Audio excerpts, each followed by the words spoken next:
মানুষ তোর মতো নিমক হারাম কেউ নাই, তোর মতো অকৃতজ্ঞ কেউ নাই। দিয়া দিলাম হাতে, দিতে দেরি আর আমাকে ভুলতে দেরি করলি না। অথচ আকরাবু মিন হাবলিল ওয়ারিদ, আমি তোর রগের চোখ আছে।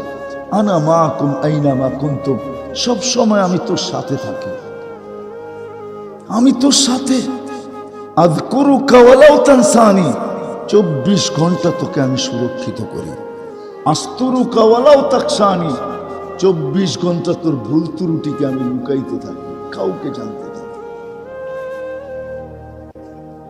আরো যে কত কিছু বলতে গেলে দিন জীবন শেষ হয়ে যাবে। আরো যে কত কিছু করে, করার পরে বলছে আহসিন কামা আহসানাল্লাহু ইলাইক, তোর উপরে যেমন দয়া করলাম তুইও একটু আমার উপরে কর। ওমা জাযাউল ইহসান ইল্লাল ইহসান, দয়ার বদলা দয়া হওয়াই এটাই বিচার বলে, এটাই বিচার বলে। এই জন্য মেরে দোস্ত, মানুষ মরণশীল, যেই কোনো মুহূর্তে মরতে পারে, যেই কোনো জায়গায় মরতে পারে, যেই কোনো জায়গায় মরতে পারে। আমি আঙ্গুল উঠায় দেখাবো না, নাইলে আঙ্গুল উঠায় দেখানো যায়, বাংলাদেশের জমিনে দেখানো যায়, আঙ্গুল উঠায় দেখানো যায়, যেই কোনো মুহূর্তে মরতে পারে। আজকে আমাদের চালচলন দেখলে মনে হয় আমরা শুধু অনর্থক, কোনো উদ্দেশ্য আমাদের জীবনের নাই, শুধু কামাবো, খাবো, ঘুমাবো, ঘুরবো, ফিরবো, এটাই আমাদের জীবনের উদ্দেশ্য। না না না, এটা বাবা ভুল হবে। যে এটা ভাববে সে ভুল হবে, যে এই কথায় বিশ্বাসী হবে যে আমার জীবন আমি যেমন খুশি তেমন কাটাবো। যে এই কথায় বিশ্বাসী হবে সে ভুল করবে, এমন ভুল যেটা আর কোনো দিন শুধরানো সম্ভব হবে না। যদি এইখান থেকে চলে গেল তাহলে আর কোনো দিন এটার রিকভারি সম্ভব না, এটাকে শুধরানো সম্ভব না, এটাকে পরিবর্তন করা সম্ভব না, এটাকে পরিপূর্ণ করা সম্ভব না। সুযোগ এইখানেই আছে। বিদায় আল্লাহ মানুষকে বুঝাইতে চাইতেছেন যে তুমি কিন্তু মরণশীল। হাদিসও বলে ইবনে আদম লা তাফরাহ বিদুনিয়াইকা ফাইন্নাকা গায়রা মুখাল্লাদ, তুমি কিন্তু চিরঞ্জীব না। ইন্নী কাতাবতুল মাউতা আলা মান তাহতা আরশি, আমার আরশের নিচে যে আছে তাকে মরতেই হবে, এটাই সত্য। কুল্লু নাফসিন যায়িকাতুল মাউত, প্রত্যেক ব্যক্তিকে মৃত্যুর স্বাদ পান করতে হবে। মৃত্যুর একটা স্বাদ আছে, যে মারা গেছে সে বলতে পারে যে মৃত্যুর স্বাদ কি, কিন্তু কবর থেকে উঠাই আয়না তো আর চেয়ারে বসানো যায় না, লাউড স্পিকারের সামনে রাখা যায় না। যদি যাইতো তাহলে সব সমস্যার সমাধান হয়ে যেত, কিন্তু এই সিস্টেম আল্লাহ নিয়ম রাখেন নাই। এই জন্য আল্লাহর রসুল বলছিলেন যে আমার মনে চায় আমি দোয়া করি যে কবরের অবস্থা তোমাদেরকে দেখায় দেওয়া হোক, কিন্তু পরক্ষণে দোয়া এই জন্য করি নাই যে তোমরা আপনজনকে আর কেউ কবরে দিবে না, দুনিয়াটা দুর্গন্ধে ভেড়া যাবে। এই জন্য দোয়া করতে যেও দোয়া করি নাই। বিদায় ভাবার বিষয়, মানুষ কিন্তু মরণশীল, আমরা মরণশীল। কখন মরবো এটাও জানি না। যদিও আমাদের হাতের টেকনোলজি আমাদেরকে আশ্চর্যান্বিত করে, আমাদের হাতের টেকনোলজি আমাদেরকে তাক লাগায় দেয়। মানুষের হাতের টেকনোলজি মানুষকে তাক লাগায় দিতেছে, কিন্তু জানার কোনো সুযোগ নাই যে আমি কখন মরব, কোথায় মরব, কোন অবস্থায় মরব, তা জানার সুযোগ কারো নাই। এতটুক কথা যদি বুঝে আসে তো সামনেরটাও বুঝে আসবে যে আমি মরণশীল, আমাকে চলে যেতে হবে। কেন অস্তিত্ব দিলেন এটা বোঝা অনেক সহজ হবে, নাইলে কেন অস্তিত্ব দিলেন এটা বোঝা সহজ হবে না। তাইলে ওই স্লোগানেই বিশ্বাস করবে, আমার জীবন আমি কাটাবো, যেমন খুশি তেমন কাটাবো। কিন্তু জীবনটা আমার না, না যুক্তিতে বুঝে আসে না তর্কে বুঝে আসে। জীবনটা যদি আমার হতো তাহলে জীবনের কোনো অংশে আমার কন্ট্রোল থাকতো, আমার কোনো কন্ট্রোল নেই। জীবনের অংশটা আমার কথা মানত, কোনো একটা অংশ আমার কথা মানে না, আমার কন্ট্রোলে নেই। জীবনটা তার গতিতে চলতেছে, জীবন বলতে সময়টা তার গতিতে চলে, আমার কথা একদিনও শোনে না। আজ পর্যন্ত মানুষ জীবনের গতি থামাইতে পারে না, আর কোনোদিন থামানো সম্ভব না। এই জন্য সত্য এটাই, যিনি আমাদেরকে নিয়ে আসছেন আবার যিনি নিয়ে যাবেন, উনি আমাদেরকে নিয়ে আসছেন। আমরা সদিচ্ছায় কেউ মানুষ হয়ে আসি না। কেউ বলতে পারবে না যে আমি সদিচ্ছায় মানুষ হয়ে আসছি, না, ওনার ইচ্ছায় আমরা মানুষ হয়ে আসছি। ইচ্ছা করলে যা খুশি তা বানাইতে পারতেন, কোনো প্রতিবাদ করার সুযোগ নাই। সারা দুনিয়ার প্রাণীগুলো এক হয়ে আজ পর্যন্ত কোনোদিন প্রতিবাদ করে নাই। বরং এটাই পাওয়া যায়, শুকর পর্যন্ত সকালে ঘুমের থেকে ওঠে আর উঠেই একটা চিৎকার দেয়, আলহামদুলিল্লাহিল্লাযী খালাকানি আবতারা খালকি। প্রশংসা ওই আল্লাহর, যিনি আমাকে অস্তিত্ব দিছেন সৃষ্টির ভিতরে সবচেয়ে নিকৃষ্ট করা, তারপরও তো দিছেন। কুকুরও দেখবেন ঘুম থেকে উঠেই একটা হামাগুড়ি দিয়ে একটা আওয়াজ বাহির করে, সেও আল্লাহর প্রশংসা করে। মা মিন শাইইন ইল্লা ইউসাব্বিহু বিহামদি রাব্বি। প্রত্যেকটা বস্তু আল্লাহর প্রশংসায় 24 ঘন্টা বাধ্য। মানুষই একমাত্র স্বভাব রাখে, নাইলে কোনো সৃষ্টি এই স্বভাব রাখে না। মানুষই একমাত্র অভ্যাস রাখে, স্বভাব রাখে। ইদা মাসাহুল খাইরু মানুয়া। ভালো কিছু পাইতে দেরি, এই কথা বলতে দেরি করে না যে এই ভালোটা আমাকে দিল তো দিল কে। মানুষ সুস্থ হয়ে যখন হাসপাতাল থেকে ফিরে তো প্রশংসা করে তো হাসপাতালের করে, ডাক্তারের করে। বহুত কম রুগী আছে সুস্থ হইয়া সর্বপ্রথম 2 রাকাত নামাজ পড়ে এই কথা বলে, মালিক তুই সুস্থ করে দিলি। এইখানে একজনও নাই অসুস্থ হওয়ার পরে সুস্থ। অনেকেই আমরা অসুস্থ হয়েছি, অনেকেই আমরা সুস্থ হয়েছি, কিন্তু আজ পর্যন্ত কেউ আমরা সুস্থ হওয়ার পরে 2 রাকাত নামাজ পড়া বলি না, মালিক তুই সুস্থ করছিস। সবাই বলে হাসপাতাল বড় ভালো, ডাক্তার বড় দক্ষ, ধরতে পারছে আমার রোগটা, চিকিৎসা ঠিক মতো করছে, আমি ভালো হয়ে গেছি। অথচ কোরআন বলে ওয়াইদা মারিস্তু ফাহুয়া ইয়াশফিন। কোরআন শিখাইতেছে এটা, ওয়াইদা মারিস্তু ফাহুয়া ইয়াশফিন। যখন আমি রোগে আক্রান্ত হই, শেফা দিলে তো মালিকই দেয়, আর কেউ দেয় না। কিন্তু আল্লাহর নাম একবারও উচ্চারণ করে নাই, একবারও কেউ নাই। বলেন আপনি এখানে এতগুলা লোক, যুবকও আছে, বৃদ্ধও আছে, বলেন কোনোদিন সুস্থ হয়ে 2 রাকাত নামাজ পড়া এই কথা বলছি যে মালিক তুই আমাকে সুস্থ করে দিছিস? সবাই প্রশংসা করি কার? ডাক্তারের। সবাই প্রশংসা করি কার? হাসপাতালে। এই জন্য কোরআন বলে ইদা মাসাহুল খাইরু মানুয়া। মানুষই একমাত্র স্বভাব রাখে, এই স্বভাব সৃষ্টির ভিতরে কারো নাই। মানুষেরই খারাপ স্বভাব, মানুষই স্বভাব রাখে। ভালো পাইতে দেরি, আল্লাহকে বলতে দেরি করে না। একটু তাকায় দেখেন, যুবক যৌবন পাইতে দেরি, আল্লাহর থেকে দূরে সরতে দেরি করে না। যতদিন যৌবন পায় নাই অতদিন তো বাচ্চা ছিল, কলম তার বিরুদ্ধেও ছিল না, পক্ষেও ছিল না। কিন্তু এই দিক দিয়ে যৌবন পাইতে দেরি, আল্লাহকে বলতে দেরি করে নাই। ভাবেন, টাকা আল্লাহ টাকা পাইতে দেরি, আল্লাহকে বলতে দেরি করে নাই। যে যা পাইছে পাইতে দেরি, আল্লাহর থেকে দূরে সরতে দেরি করে নাই। ওয়াইদা মাসাহুল খায়রু মানুয়া। খায়ের পাইতে দেরি, আল্লাহ বলতে দেরি করে না। মানুষের এই স্বভাব। কিন্তু সত্য এটাই, আমরা মরণশীল,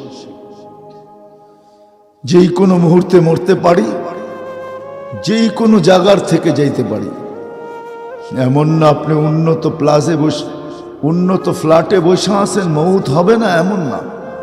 উন্নত দেশে বসে আছেন মৌত হবে না, এমন না। যেখানেই থাকুক না কেন মানুষকে মরতে হবে। কিন্তু ভাবতে হবে, বসতে হবে, শিখতে হবে, জানতে হবে যে আল্লাহ আমাকে কেন অস্তিত্ব দিলেন, আমার অস্তিত্বের কারণ কি, কি কারণে আল্লাহ আমাকে অস্তিত্ব দিলেন, কি কারণে আল্লাহ আমাকে কুদরতি হাত দিয়ে তৈরি করলেন, সব সৃষ্টি তো হুকুম দিয়া করলেন, সব সৃষ্টি তো দুই অক্ষর দিয়ে অস্তিত্ব দিলেন। আজকে তো মানুষ নামাজ পড়তে আসে না, এই জন্য আমার মনে হয় সে ভাবে যে মানুষকে আল্লাহ নামাজের জন্য ডাকতেছে, এই জন্য সে আসে না। আসলে মানুষকে আল্লাহ নামাজের জন্য ডাকে না, নামাজ তো একটা বাহানা মাত্র। আসসালা এই শব্দটা বাহানা মাত্র। যদি সত্য হয় মানুষকে আল্লাহ ডাকে জান্নাতের চাবি দেওয়ার জন্য, যেখান থেকে তার যাত্রা ওইখানের চাবি দেওয়ার জন্য।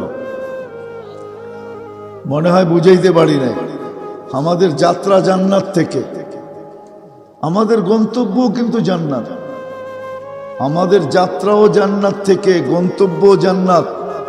আল্লাহ জান্নাতের নামাজের জন্য মসজিদে ডাকতেছেন এই জন্য যে আসো জান্নাতের চাবি তোমার হাতে দিয়া দেই। আসসালাতু মিফতাহুল জান্নাহ, নামাজ জান্নাতের চাবি, চাবি দেওয়ার জন্য তোমাকে ডাকতেছি, আসো। আল্লাহ তো নামাজ বাহানা, আল্লাহ তো এই জন্য ডাকেন, নামাজের জন্য ডাকেন না। আমরা সবাই জানি আমাদের নামাজের কি অবস্থা, ঠিক না? না জানি না? যতটুকু পড়ি এটার অবস্থা জানি তো। কি বলেন? বললে রাগ হয়ে যাবেন? হ্যাঁ, হইতে পারে যুবকরা, শিক্ষিতরা রাগ হয়ে যাবেন। বলবো, রাগ হয়েন না। কিন্তু মানুষ অসুস্থ হইলে ডাক্তার হাজারো টেস্ট দেয়, ঠিক না? করান না? করান না? হ্যাঁ করান তো। টাকা যায় না? যায় না? বিড়ম্বনা হয় না? হয় না? সব কিছু হয়, তারপর তো টেস্ট করান, ঠিক না? আজ পর্যন্ত এখানে কয়জন আছে যে আমি সূরা ফাতিহাকে টেস্ট করছি? একজন আলেমের কাছে যেয়ে বলছি, কারি সাহেবের কাছে যেয়ে বলছি। সিলেটের তো গ্রামে গ্রামে মাদ্রাসা, এরকম কোনো গ্রাম নাই যে গ্রামে মাদ্রাসা না আছে।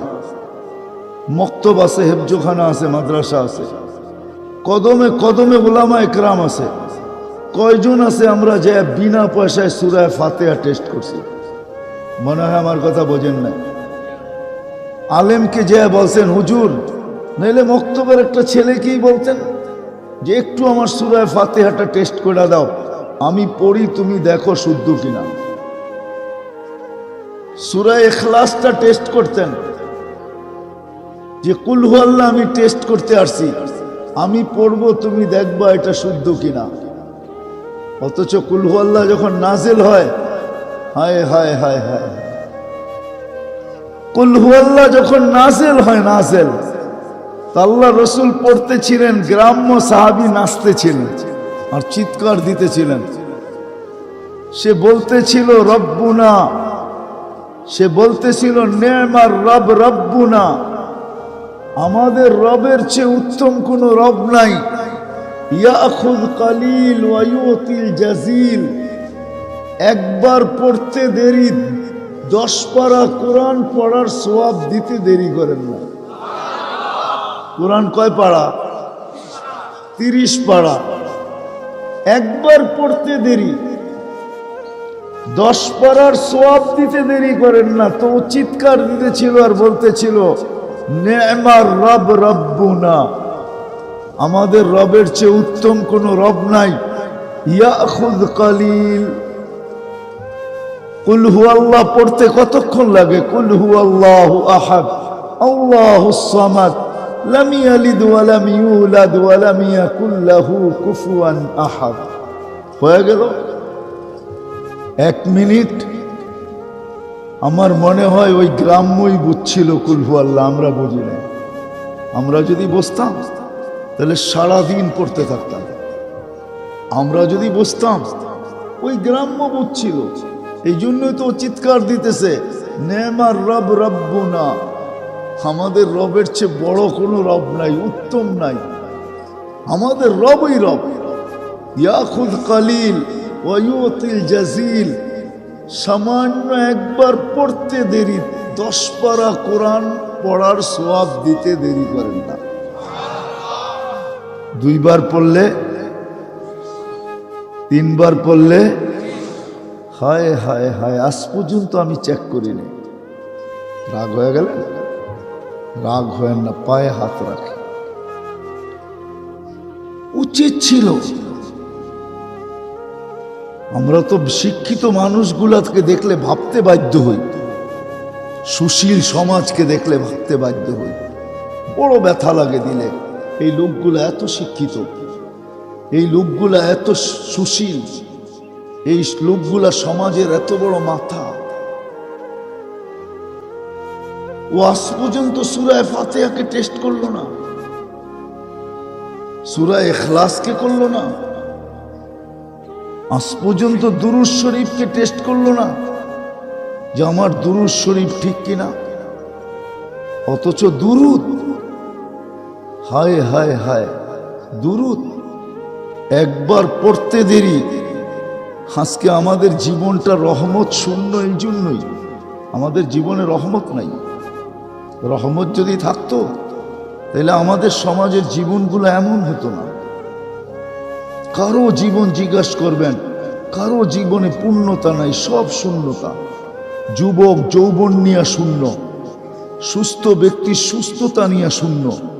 শূন্য বোঝেন তো? শূন্য।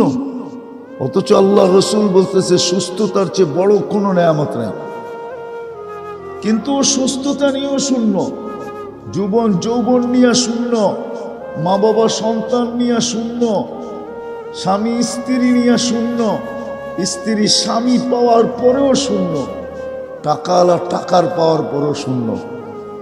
সব শূন্য কেন? রহমত নাই। রহমত নাই কেন? কারণ আল্লাহর ওয়াদা, একবার দুরূদ পড়বা 10 বার রহমত পাঠাবো। তোমাকে 10টা রহমত দিব। কয়টা? 10 বার পড়লে, 100 পড়লে কত? 1000 পড়লে।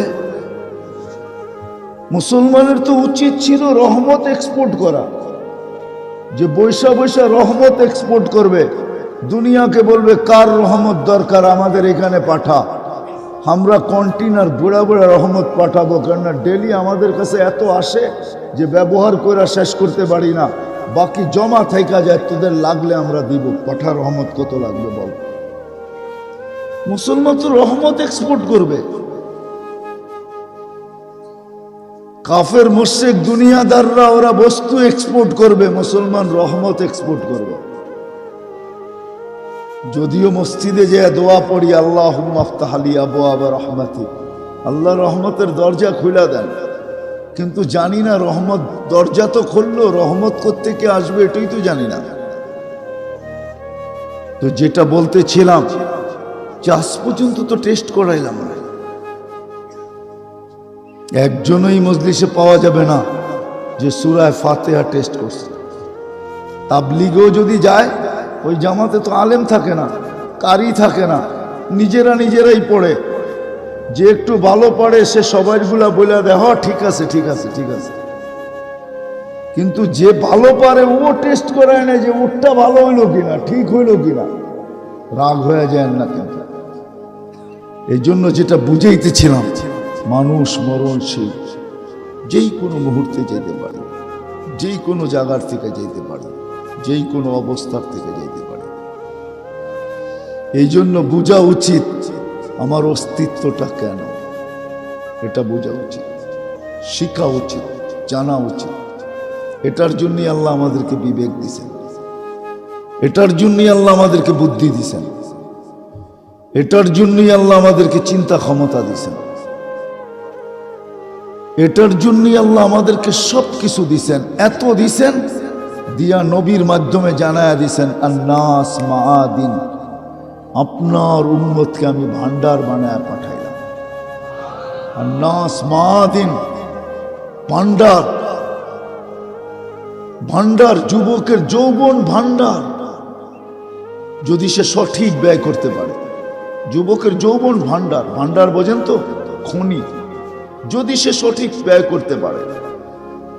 চক্ষু ভান্ডার, দৃষ্টি ভান্ডার যদি সঠিক ব্যয় করতে পারি, একজনও এখানে নাই, না ইয়াং না বুড়া, যাদের মা বাবা বাচ্চা আছে একজনও নাই যে বাহির থেকে ছুটতে ছুটতে যেতেছে।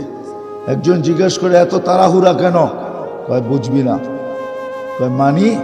কয় যাব, দয়ার দৃষ্টিতে দেখব, কবুল হজের সোয়াব কামাবো, আর কবুল হজের বিনিময়ে জান্নাত, এই মুহূর্তে যায় জান্নাত নিজের নামে লেখায় নিব।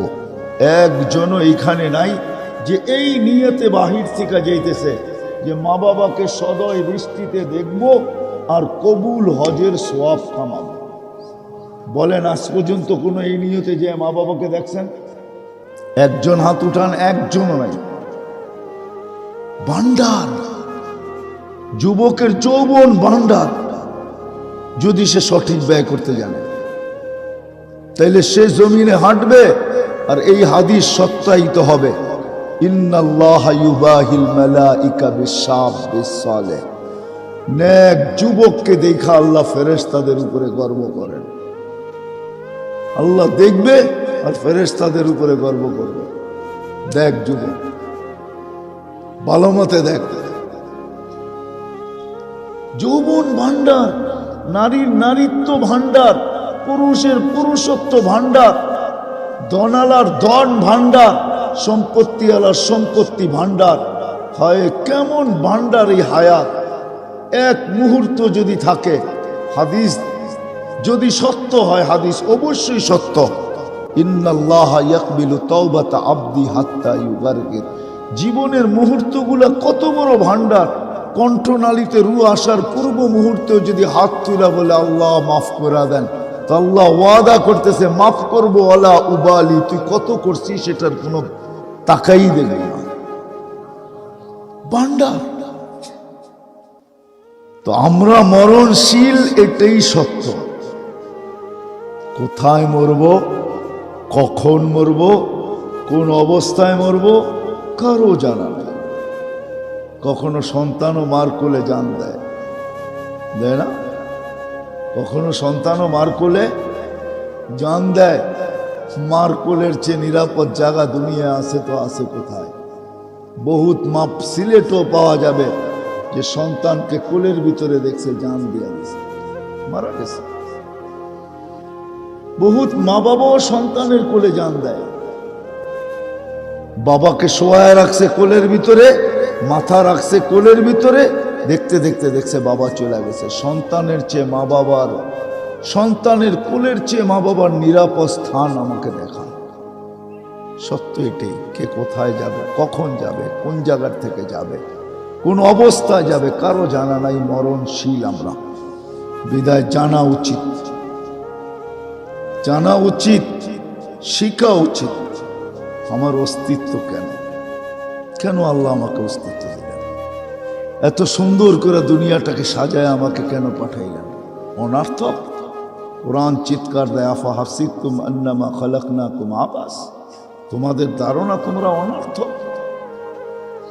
অনার্থক না। আল্লাহ এখানে পাঠাইছেনি প্রস্তুতি নেওয়ার জন্য, এখানে পাঠাইছেনি জীবনটাকে গড়ার জন্য, এখানে পাঠাইছেনি যেই জায়গার থেকে যাত্রা শুরু ওইখানে ফেরার জন্য। আমাদের যাত্রা জান্নাত থেকে জান্নাতে ফেরার জন্য আল্লাহ আমাদেরকে এইখানে পাঠাইছেন যে এই দিক দিয়া ঘুরে আসো, এই দিক দিয়া ঘুরে আসো। একক আপন মেহমান যদি হয় তো ওর জন্য একটা আলাদা, ওর জন্য দরজা ভিন্ন থাকে, ঠিক না? সবাই সামনেরটা দিয়ে ঢোকে, বাড়ির জামাই বইলা কথা কয় বাবা তুমি ভিতর দিয়ে আসো। সবাই সামনের দরজা দিয়ে ঢুকছে আর বাবাকে কি বলতেছে? জামাইকে, বাবা তুমি ভিতর দিয়ে আসো, মনে বাড়ির ভিতর দিয়ে ঢুকে আসো। কি মনে হয় বোঝেন নাই? হ্যাঁ, আমাদের যাত্রা জান্নাত থেকে যাব জান্নাতে। আল্লাহ বলে একটু ঘুরায়, এদিক দিয়ে ঘুরায়। এই জন্য দুনিয়াতে পাঠাইছেন, নাহলে পাঠাইতেন না, নাহলে জান্নাতেই থেকে যেতাম। কিন্তু সহজ, মানুষ তো মানুষ, মানুষ তো মানুষ, মানুষ তো মানুষ, মানুষ তো মানুষ। হতে পারে প্রস্তুতি নাও নিতে পারে, সঠিকভাবে নাও হতে পারে, কেননা ভিতরে একটা মন আছে, যে মনটা 24 ঘন্টা তাকে নিয়ে খেলতে থাকবে।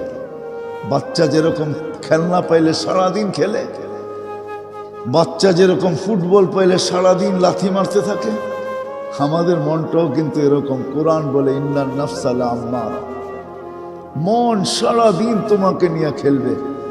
আর খেলতে খেলতে সবচেয়ে বড় উপরে যে ছিল, ফেরেশতারও সর্দার ছিল, ফেরেশতাদেরও মাথার তাজ ছিল। শয়তান শয়তান হিসাবে জন্ম নেয় নাই, সে তো একটা সময় ছিল তাউসুল মালাইকা ছিল, ফেরেশতাদের মাথার মুকুট। খতিবুল মালাইকা এক সময় ছিল, সে ফেরেশতাদেরকে ওয়াজ করে শোনাইত, আল্লাহর পরিচয় তুলে ধরত, আল্লাহকে কি করতে হবে ফেরেশতাদেরকে পর্যন্ত বুঝাইত। তাকেও খেলতে খেলতে মন আউট করে দিছে, এমন আউট চিরদিনের জন্য বিতাড়িত করছে। রাজিম ফাইন্নাকা রাজিম, চিরদিনের জন্য বিতাড়িত করছে তার মন। এটাও আমাদের ভিতরে আছে, যেটা সারাদিন আমাদেরকে নিয়ে খেলতে থাকে, বলতে থাকে হুজুররা বলবেই সব মানতে হবে নাকি, হুজুররা বলবেই সব শুনতে হবে নাকি। আল্লাহ তো একটা বিবেক বুদ্ধি দিছে না, দেয় নাই। এরকম ভাবে বুঝাবে মন। যেমন আমাদের দেশের সমাজের কিছু লোক আছে, নোয়াখালীর ভাষা বোঝেন আপনারা? নোয়াখালীর ভাষায় বলে সজ্জানা, সজ্জানা বোঝেন? হ্যাঁ, সিমের বিচিরে কয় সজ্জানা। সমাজের কিছু লোক দেখা যায় সিমের বিচিও বোঝে না, সিমের বিচিও চিনে না, কিন্তু নিজেকে বড় শিক্ষিত মনে করে। বলে আমরা কি শিক্ষা দীক্ষায় কম নাকি? আমরা পড়ালেখা করি না? আমরা কি কিছু জানি না? আমরা কি কিছু বুঝি না? তো নোয়াখালী ভাষায় বললে বলতে হয় যে তুমি সিমের বিচিও বোঝো না। সত্য কিনা? আছে আমাদের সমাজে, আছে না নাই? বড় বড় শিক্ষিত লোকগুলা দেখবেন, অথচ উচিত ছিল যত বড় শিক্ষিত তত বড় আল্লাহওয়ালা হওয়া উচিত ছিল। কেন? ওকে শিক্ষা কে দিছে? কে দিছে? যত বড় ধনী তত বড় আল্লাহওয়ালা হওয়া উচিত ছিল। ওকে ধন কে দিছে? যত বেশি হাট্টা গাট্টা যুবক, ওকে তত বেশি আল্লাহওয়ালা হওয়া উচিত ছিল। ওকে হাট্টা গাট্টা বানাইলো কে? হাট্টা গাট্টা বোঝেন তো? কে বানাইলো ওকে? যত বেশি রূপসী তত বেশি আল্লাহওয়ালা হওয়া উচিত ছিল। ওকে রূপ দিছে কে? আল্লাহ দিছে না? এরকম যতজনের কাছে যত কিছু আছে, যত বড় বিল্ডিংওয়ালা তত বড় আল্লাহওয়ালা, কিন্তু যত বেশি পাইছে তত বেশি দূরে গেছে। বাকি রয়ে গেছে গরিব, ঠিক না? কি গরিবই একটু আল্লাহ আল্লাহ করে, যত বেশি পাইছে তত দূরে সরছে। ওই পর্যন্ত দূরে সরে নাই যতক্ষণ পর্যন্ত আমেরিকার গ্রিন কার্ড পায় না। যেদিন গ্রিন কার্ড পাইছে ওই দিনই আল্লাহ ভুলে গেছে। ওই দিন পর্যন্ত দূরে সরে নাই যেই দিন পর্যন্ত লন্ডনের পাসপোর্ট পায় না। যেই দিন পাসপোর্ট পাইছে ওই দিনই আল্লাহ ভুলে গেছে। কি পার্মানেন্ট রেসিডেন্স যেদিন পাইছে ওই দিন আল্লাহ ভুলে গেছে। আমরা যাই তো দেখি তো, যতক্ষণ পর্যন্ত পায় নাই অতবার দেখা হয়েছে, অতবার বলছে হুজুর দোয়া করেন। মসজিদে দেখছি তাকে, যেদিন গ্রিন কার্ড ফিঙ্গার ছাপ সবকিছু কমপ্লিট হয়ে গ্রিন কার্ড হাতে চলে আসছে ওই দিন থেকে আর তাকে দেখি না। ফোন করলে বলে বড় ব্যস্ত। আরে তুই না মসজিদেই পড়াছিলি, আজকে ব্যস্ত হইলি কি করে? ও গ্রিন কার্ড। হায় হায় হায় হায়। এই জন্যই তো আল্লাহ বলেন কুতিলাল ইনসানু মা আকফারা। ও মানুষ, তোর মতো নিমক হারাম কেউ নাই, তোর মতো অকৃতজ্ঞ কেউ নাই। দিয়া দিলাম হাতে, দিতে দেরি আর আমাকে ভুলতে দেরি করলি না। অথচ আকরাবু মিন হাবলিল ওয়ারিদ, আমি তোর রগের চোখ আছে। আনা মাকুম আইনা মা কুনতুম, সব সময় আমি তোর সাথে থাকি, আমি তোর সাথে। আযকুরুকা ওয়ালাউ তানসানি, 24 ঘন্টা তোকে আমি সুরক্ষিত করি। আস্তরুকা ওয়ালাউ তাকশানি, 24 ঘন্টা তোর ভুল ত্রুটিকে আমি লুকাইতে থাকি, কাউকে জানতে দিই। আরো যে কত কিছু বলতে গেলে দিন জীবন শেষ হয়ে যাবে, আরো যে কত কিছু করে, করার পরে বলছে আহসিন কামা আহসানাল্লাহু ইলাইক, তোর উপরে যেমন দয়া করলাম তুইও একটু আমার উপরে কর। ওমা জাযাউল ইহসান ইল্লাল ইহসান, দয়ার বদলা দয়া হওয়াই এটাই বিচার বলে, এটাই বিচার বলে। এই জন্য মেরে দোস্ত, মানুষ মরণশীল, যেই কোনো মুহূর্তে মরতে পারে, যেই কোনো জায়গায় মরতে পারে, যেই কোনো জায়গায় মরতে পারে। আমি আঙ্গুল উঠায় দেখাবো না, নাইলে আঙ্গুল উঠায় দেখানো যায়, বাংলাদেশের জমিনে দেখানো যায়, আঙ্গুল উঠায় দেখানো যায়। যেই কোনো মুহূর্তে মরতে পারে, যেই কোনো জায়গায় মরতে পারে, যেই কোনো অবস্থায় মরতে পারে। কিন্তু বুঝার বিষয়, আমাকে কেন পাঠাইলেন? আমি ছিলাম তো জান্নাতে, এইখানে কেন পাঠাইলেন? হ্যাঁ, জান্নাতে যাওয়ার জন্যই পাঠাইছেন, কিন্তু এইখানে পাঠাইছেন প্রস্তুতি নেওয়ার জন্য। কিন্তু মানুষ প্রস্তুতি নিবে তো নিবে কিভাবে? একদিকে তো তার মন তার বিরুদ্ধে, 24 ঘন্টা তাকে ফুটবলের মতো নিয়ে খেলে, আরেক দিকে দেখা যাবে শয়তান 24 ঘন্টা তার পিছে লেগা আছে। সে তাকে বানাবে তো বানাবে কি করে? প্রস্তুতি নিবে তো নিবে কি করে? অনেক সময় দেখা যায় পরিবেশটাও বিরুদ্ধে থাকে, বানাবে তো বানাবে কি করে? এই জন্য আল্লাহ মুহাম্মদুর রাসূলুল্লাহ সাল্লাল্লাহু আলাইহি ওয়াসাল্লামকে পাঠাইছেন, আর প্রত্যেক মানুষকে শিখাইছেন যে তুমি প্রস্তুতি নিবে তো নিবে কি করে। কখনো বড় আমল দেখাইছেন, কখনো ক্ষুদ্র আমল দেখাইছেন। আমি 2-4টা আপনাকে দেখাই, কখনো ছোট কখনো বড়। সামান্য সামান্য জিনিস দেখাইছেন যে তুমি প্রস্তুতি যদি নিচে নেওয়ার ইচ্ছা তোমার থাকে, আর প্রস্তুতি নেওয়ার যদি তুমি সন্ধান করো, প্রস্তুতি নিতে চাও, তুমি যদি ইচ্ছুক হও, তোমার যদি প্রস্তুতি নেওয়ার আগ্রহ থাকে, উদ্দীপনা থাকে, চেষ্টা থাকে, তুমি যদি প্রস্তুতি নিতে চাও মনের থেকে, আল্লাহ রসুল রাস্তা দেখাই দিয়েছে। আমি আপনাদেরকে দেখাই, গ্রাম্য লোক আসছে, আল্লাহ রসুলকেও চিনে না, সবার মাঝে আল্লাহ রসুল বসা, সে তার উটটা বাঁধছে, আল্লাহর রসুল যেই বালিশটায় ট্যাক লাগায় বসে আছে ওইটার ভিতরে। এবার বোঝেন কিরকম গ্রাম্য। তারপরে বলতেছে মান মিনকুম মুহাম্মদ, তোমাদের ভিতরে মোহাম্মদ কে? তো সাহাবায়ে কেরাম দেখায়া দিতেছেন উনি। বাসার ভঙ্গি দেখেন, রসুল্লাহ বলেন না মান মিনকুম মুহাম্মদ, তোমাদের ভিতরে এই নামের লোকটা কে? দেখায় দিছে, বলছে আপনার প্রতিনিধি আমার গ্রামে আসছিল, 5টা জিনিসের কথা বলছে, সত্য কিনা। 1 নম্বর ঈমান, 2 নম্বর নামাজ, 3 নম্বর রোজা, 4 নম্বর যাকাত, 5 নম্বর হজ। আল্লাহ রসুল বলছে সত্য। একটার ব্যাপারে বলছে কিছু বলেন না, বলছে ঈমান, ঈমান ঠিক, কিন্তু 4টার ব্যাপারে বলছে ইল্লা আন তাতাওয়া, 4টার সাথে নফল সংযুক্ত আছে, ইচ্ছা করলে করতে পারো। রশি খুলতেছে আর বলতেছে ওয়াল্লাহি লা আযীদু আলা হাযা ওয়ালা আনকুস, যেটা করণীয় বলছে ওটা তো ছাড়ার সুযোগ নাই, ওটা ছাড়বো না, কিন্তু আপনি যেটা বেশি করতে বলতেছেন ওটা করার মতো সুযোগ আমার কাছে নাই, সময় নাই, করব না। যাইতেছেন, আল্লাহ রসুল বলতেছে জান্নাতি দেখবা, এই যে যাইতেছে, জান্নাতি দেখতে মনে চায়, এই যে যাইতেছে। সহজ সহজ পদ্ধতি দেখাইছেন। শুধু শুধু বলেন না সাবিকান নুজুম বিআইহিম ইক্তাদাইতুম ইক্তাদাইতুম। আমি 1.5 লক্ষ মডেল তৈরি করে রেখে গেলাম।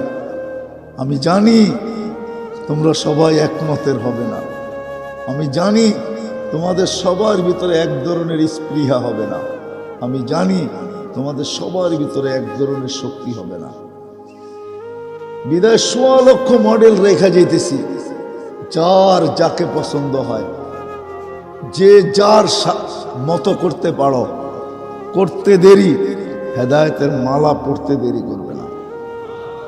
সহজ করছেন,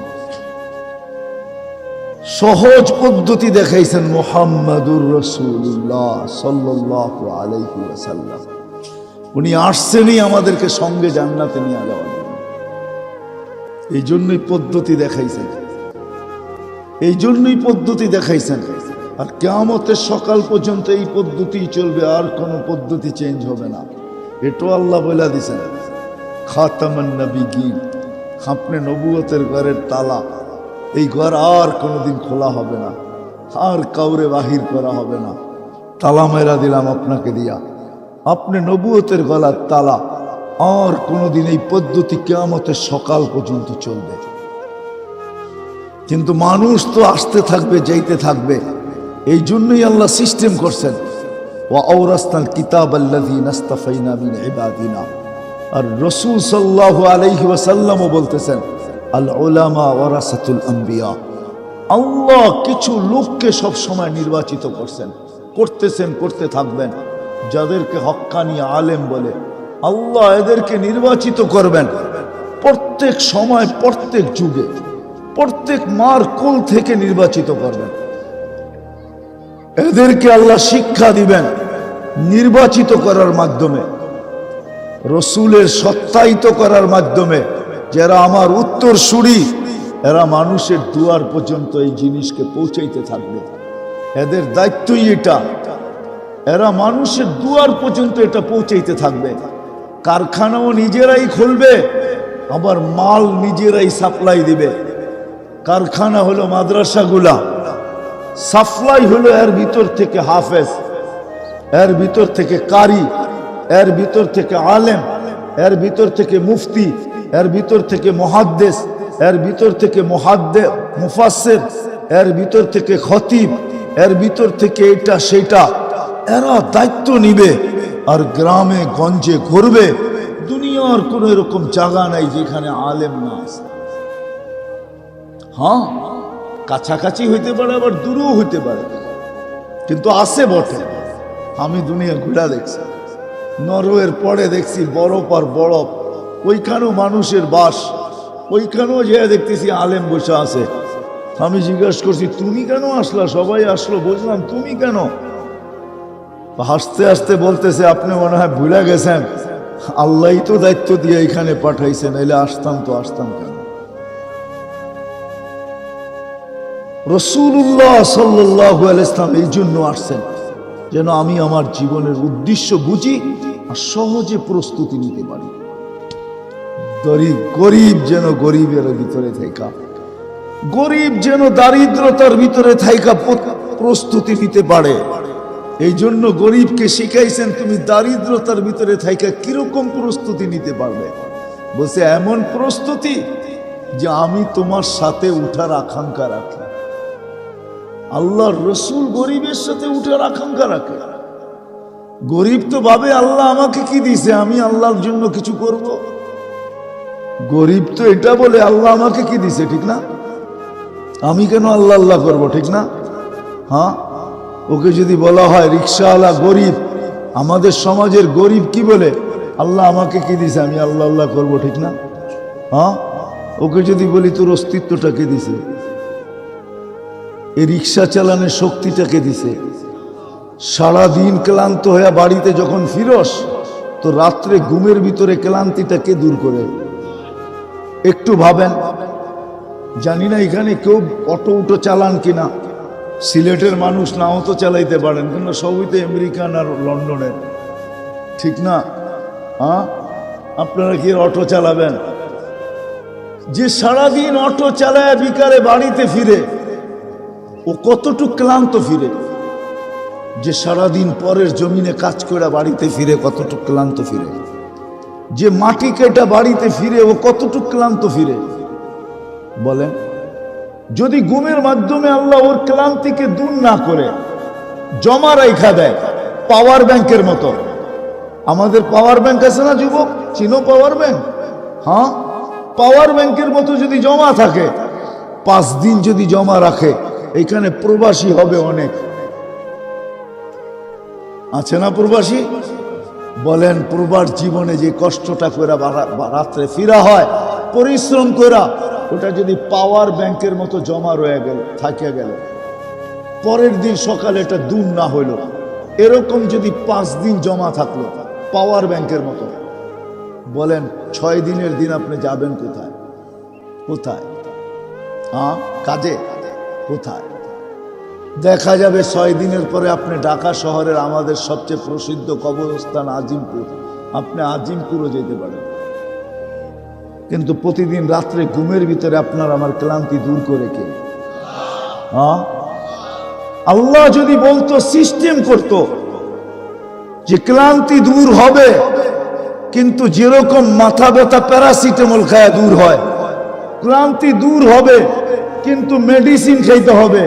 আর ওই মেডিসিন যারা বানাইতো, হায় পৌষ মাস ওদের হয়তো, আপনার আমার সর্বনাশ ডেলি হইতো, ঠিক না? পৌষ মাস বোঝেন? প্রবাদ বাক্য আছে না, কারো ঘর পোড়া কারো আলু পোড়া, ঠিক না? পৌষ মাস ওদের ডেলি হইতো আর আমাদের সর্বনাশ ডেলি হইতো। আল্লাহ কুদরত দিয়ে প্রতি রাত্রে ঘুমের ভিতরে ক্লান্তি দূর করে, না করে না? ডেলি সুস্থ রাখার জন্য হায় হায়, হুজুর তো থাকে ইবনে সিনার সামনে, জিজ্ঞাসা করেন ওইখানে ডায়ালিসিস করতে কয় টাকা নেয়, কয় ঘন্টা লাগে, ডেলি কয়বার ডায়ালিসিস করা যায়?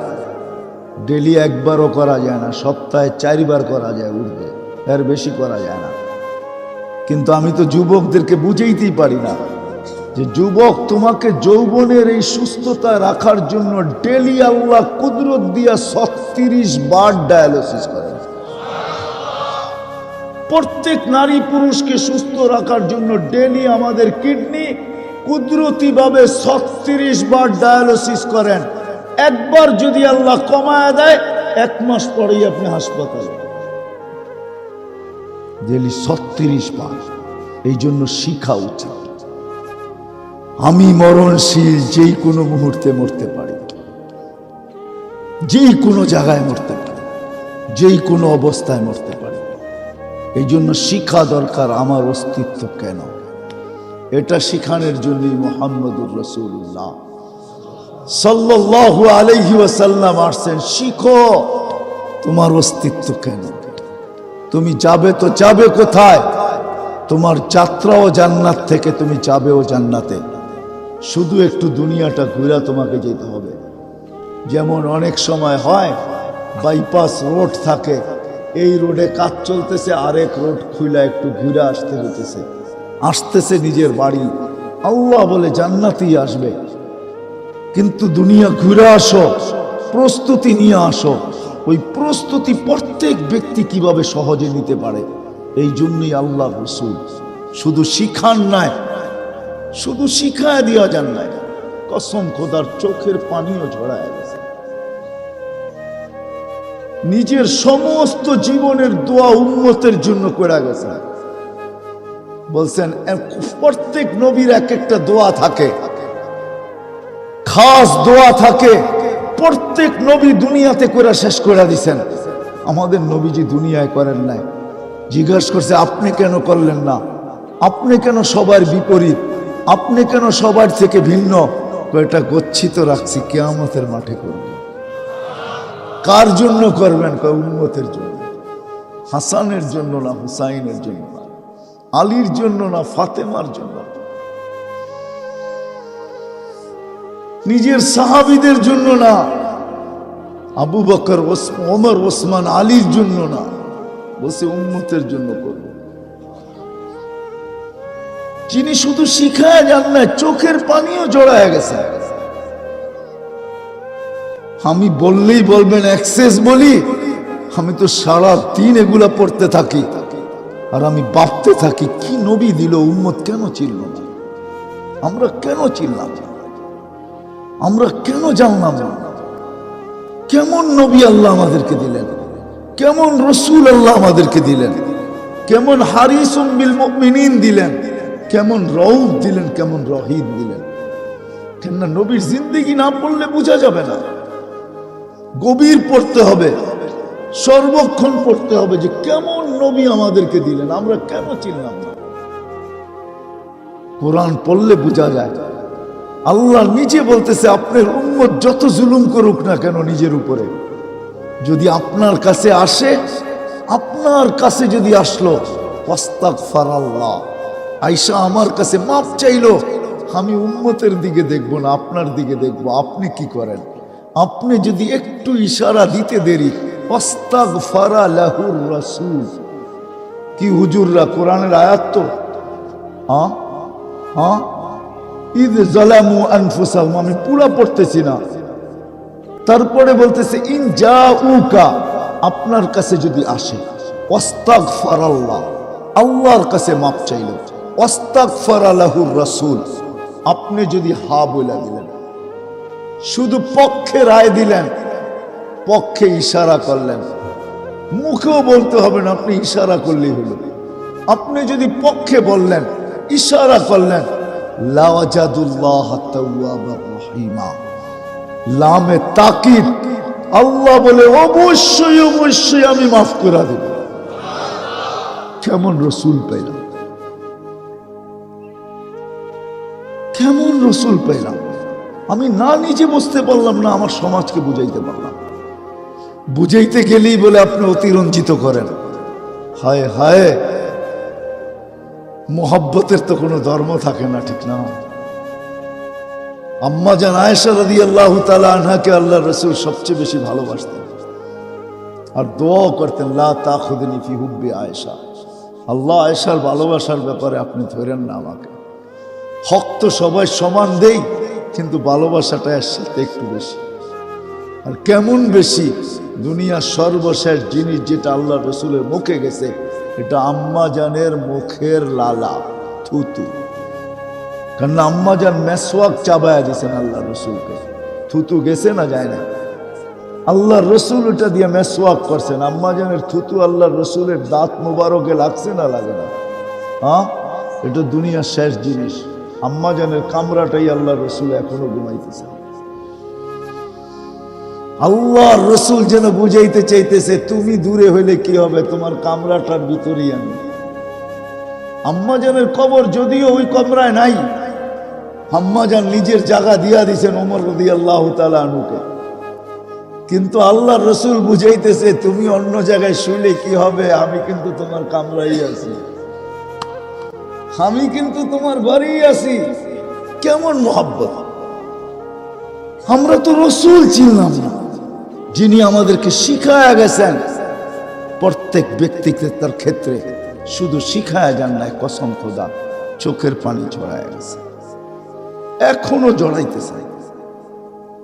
যদি না জড়াইতেন তাহলে মুসাদ্দেসে হালি রহমতুল্লাহ আলাই, আলতাফ হোসেন হালি রহমতুল্লাহ আলাই এই কবিতা কোনোদিন লিখতেন না, রওজায়ে আতহারে যায় চিৎকার দিতেন না, আয় খাসায়ে খাসানে রসুল ওয়াক্তে দোয়া হ্যায়, উম্মত পে তেরি আকে আজব ওয়াক্তে পড়া হয়।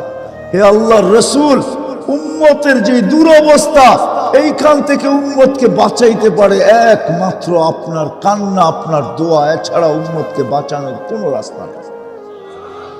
এখনো কাঁদেন, কিয়ামতের দিনও কাঁদবেন। আসেন শিখি, প্রস্তুতি নেই, মানুষ কিন্তু মরণশীল। কিয়ামত পর্যন্ত এই শিখানের জন্য, বুঝানোর জন্য, যদিও সর্বশেষ নবী আর নবী আসবে না, এই জন্যই উলামায়ে কেরাম কাঁধে দায়িত্ব নিয়া, কে কি বলল বলল, কতটুক কামাই হইল হইল, এটা দেখে না। আজকে মানুষ অর্থের পিছে ছুটে বেড়াইতেছে। এই মাদ্রাসাগুলাতে 5,000 7,000, আমার মনে হয় না এই মাদ্রাসার বেতন 10,000-এর উপরে হবে। 10,000-এর উপরে হবে আমার মনে হয় না। হ্যাঁ, সত্য তো? হ্যাঁ, অথচ অটো চালাইলে মাসে কামানো যায় 20,000। অটো চালাইলে, অটো চিনেন না, ব্যাটারি চালিত, যায় 20,000 কামানো যায়। উনি 10,000 কামায় পড়ে আছে। পাগল না, কাঁধে দায়িত্ব। এই জন্যই উলামা একরাম মসজিদে পড়া থাকে। এমন না যে সিলেটের মসজিদের ইমামতি করলে লাখ লাখ টাকা বেতন দেয়, ঠিক না? 100 পাউন্ড দিলেই তো 10,000-এর উপরে হয়, ঠিক না? কি বলেন? কি আপনাকে বেতন কি, ইমামগো বেতন কি লন্ডন থেকে আসে নাকি? বাংলাদেশের হারেই দেয় 5,000, 6,000, 10,000, এতটুকুই তো দেয়, ঠিক না? হ্যাঁ, না ডলার দেয় না পাউন্ড দেয়। ও ইমামতি কেন করে? ওই 10,000 নিয়ে পড়া থাকে, জীবন কেন কাটায়? ও জানে কাঁধে দায়িত্ব। আজকের ব্যাপার যদি হইতো, দুনিয়ার বিষয় যদি হইতো তো ছেড়ে চলে যেতাম, কেননা কালকে আল্লাহকে মুখ দেখাইতে হবে, কালকে মুহাম্মদুর রাসূলুল্লাহর সামনে দাঁড়াইতে হবে। আমি যদি ছেড়ে চলে যাই, এই লোকগুলোর নামাজের কি হবে? এদের নামাজের দায়িত্ব কে নিবে? এদের নামাজ সহি কি করে হবে? এই জন্য মসজিদে পড়া থাকে। বিবি বাল বাচ্চাকে শুধু জান্নাতের সাদর সান্ত্বনা দিতে থাকে, চিন্তা করিস না জান্নাতে, চিন্তা করিস না, যা কয় জান্নাতে।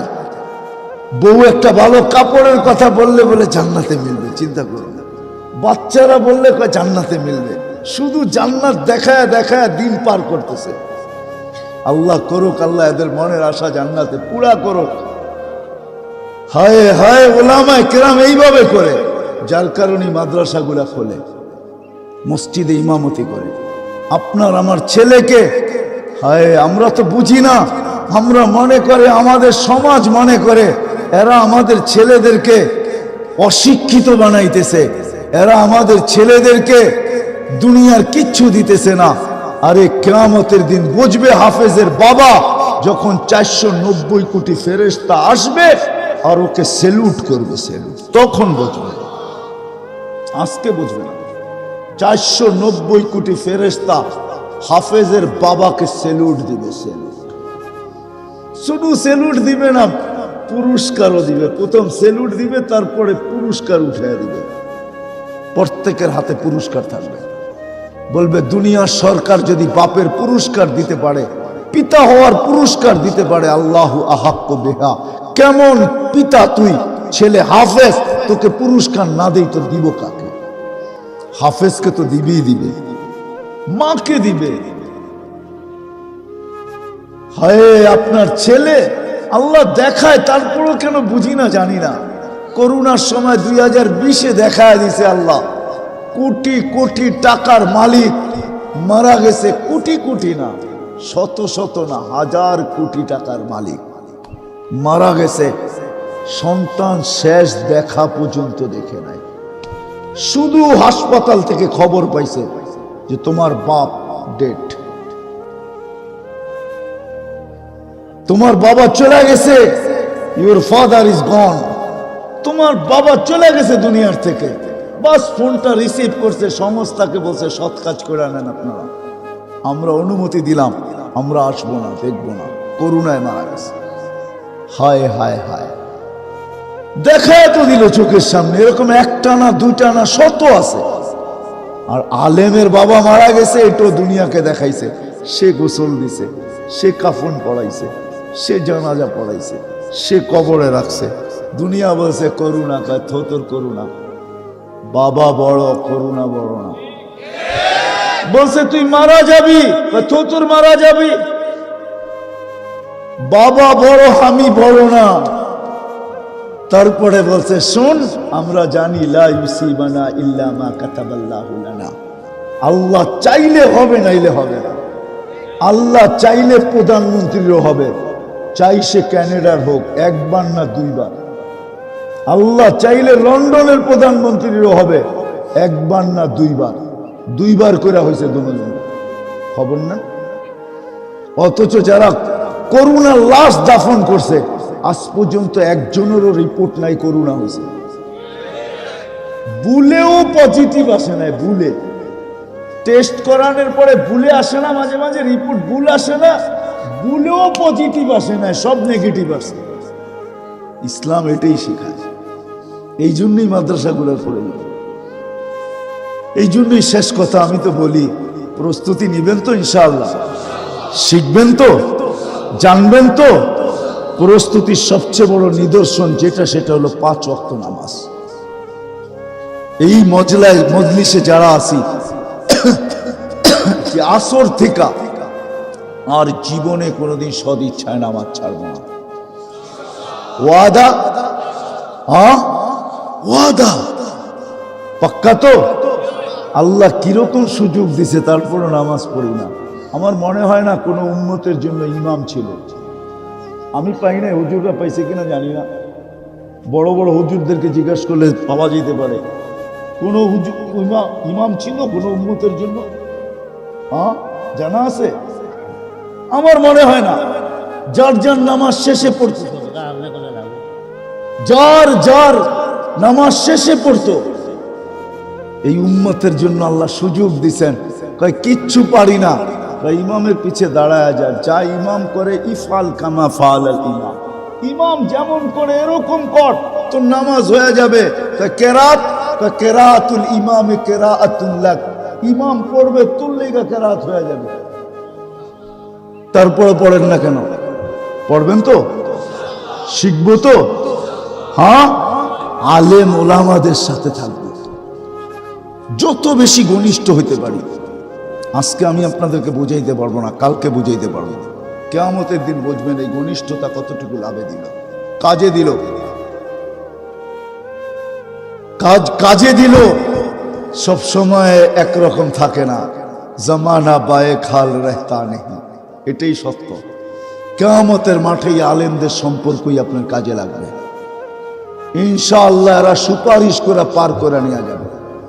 সম্পর্ক করবো তো? সত্য। আর সর্বশেষ কথা, যতটুক পারি সাধ্য অনুযায়ী যাতে এই মাদারিস গুলা টিকা থাকে, মাসাজিদ গুলা টিকা থাকে, মক্তব হেফজোখানা টিকা থাকে, আমার যতটুক সাধ্য, কসম খোদার এগুলা টিকা থাকার ভিতরে আমাদের টিকা থাকা, এগুলার টিকা থাকার ভিতরে আমাদের টিকা থাকা। এই জন্য আমার কথা বড় ভাইরাল যে বাংলাদেশ নড়ে চড়ে পড়ে না। বাংলাদেশে যত বিপর্যয়ের কথা বলে, অতীতে বলছে বাংলাদেশে কোনো বিপর্যয় আজ পর্যন্ত হয় নাই। 2020-এ এমন কোন মানুষ নাই যে বাংলাদেশ নিয়ে বিপর্যয়ের কথা না বলছে। আমি নাম বলবো না, নাম বললে অনেককে আপনারা আমার চেয়ে বেশি চিনবেন। লক্ষ লক্ষ মরে যাবে, পাওয়া যাবে না দাফন করার কেউ। বাংলাদেশে কোনো বিপর্যয় হয় নাই। হয়েছে? হ্যাঁ, ভূমিকম্প 2 দিন আগে আসছে নেপালে, 6.6, সবকিছু সোয়াত হয়ে চলে গেছে। বাংলাদেশে 7.8 হয়েছে, কিচ্ছু হয় নাই। 10 নম্বর মহাবিপদ সংকেতের বুলবুল আসছে, কয়েকটা কলা গাছ নিয়ে চলে গেছে, আর কিচ্ছু হয় নাই। সামনে যত বিপর্যয়ের কথা শুনতেছি, ইনশাআল্লাহ বিশ্বাস কিচ্ছু হবে না। কেন আমি ওইটা বলতে পারতেছি না যেটা কোরআনে লেখা আছে। সুফিয়ানে সৌরি রহমতুল্লাহ আলাইহি বলতেছে যে কোরআনে 84 জায়গায় আছে যে আল্লাহ বান্দার রিজিকের দায়িত্ব নিছে। কোথাও দায়িত্ব নেয় না এরকম এক জায়গায় পাই না, 84 জায়গায় আছে দায়িত্ব নিছে। শুধু এক জায়গায় পাইছি যে উনি খালি ভয় দেখাইতেছে। এক জায়গায় কোরআনে আছে উনি খালি কি চিনেন ওনারে? আমাদের চির দুশ্মন, উনি খালি ভয় দেখায়। খরচ করলেই কমে যাবে, তুই গরিব হয়ে যাবি, দুর্ভিক্ষে পড়বি, এটা হবে সেটা হবে, খালি উনি ভয় দেখায়। আল্লাহ 84 জায়গায় বলছে আমি দায়িত্ব নিলাম। এই মাদ্রাসাগুলা টিকা থাকবে, মসজিদগুলা টিকা থাকবে। আমার বিশ্বাস যে যা কোক বাংলাদেশে কোনোদিন বিপর্যয় হবে না।